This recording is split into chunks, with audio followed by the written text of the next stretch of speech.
तिरुपती लाडूची पंक्ती वाढत असल्याने आरोग्य मंत्रालयाने तपशीलवार अहवाल मागवला आहे। श्री नायडू यांच्या तेलुगू देसम पक्षाने या आठवड्यात गुजरातमधील प्रयोगशाळेतील जुलैच्या अहवालाचा हवाला दिलाय, ज्यात म्हटलंय की तुपाच्या नमुन्यांमध्ये गोमांस, फिश ऑइल आणि डुकराची चरबी किंवा स्वयंपाकात वापरण्याची डुकराची चरबी आहे। केंद्रीय आरोग्य मंत्री जे.पी. नड्डा यांनी आंध्र प्रदेशचे मुख्यमंत्री एन. चंद्राबाबू नायडू यांच्याकडे तिरुपती लाडू बनवण्यासाठी वापरल्या जाणाऱ्या तुपात प्राण्यांची चरबी असल्याच्या आरोपाबाबत तपशीलवार अहवाल मागवला आहे।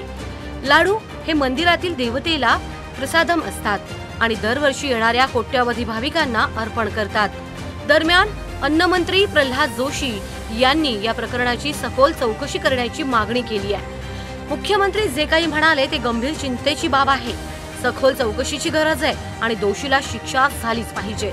चंद्राबाबू नायडू आणि त्यांचे उपजनसेना पक्षाचे नेते पवन कल्याण यांनी YSRCP मध्ये प्रवेश केला आणि जगन मोहन रेड्डी यांच्यावर मंदिर आणि सनातन धर्म अपवित्र केल्याचा आरोप केला आहे।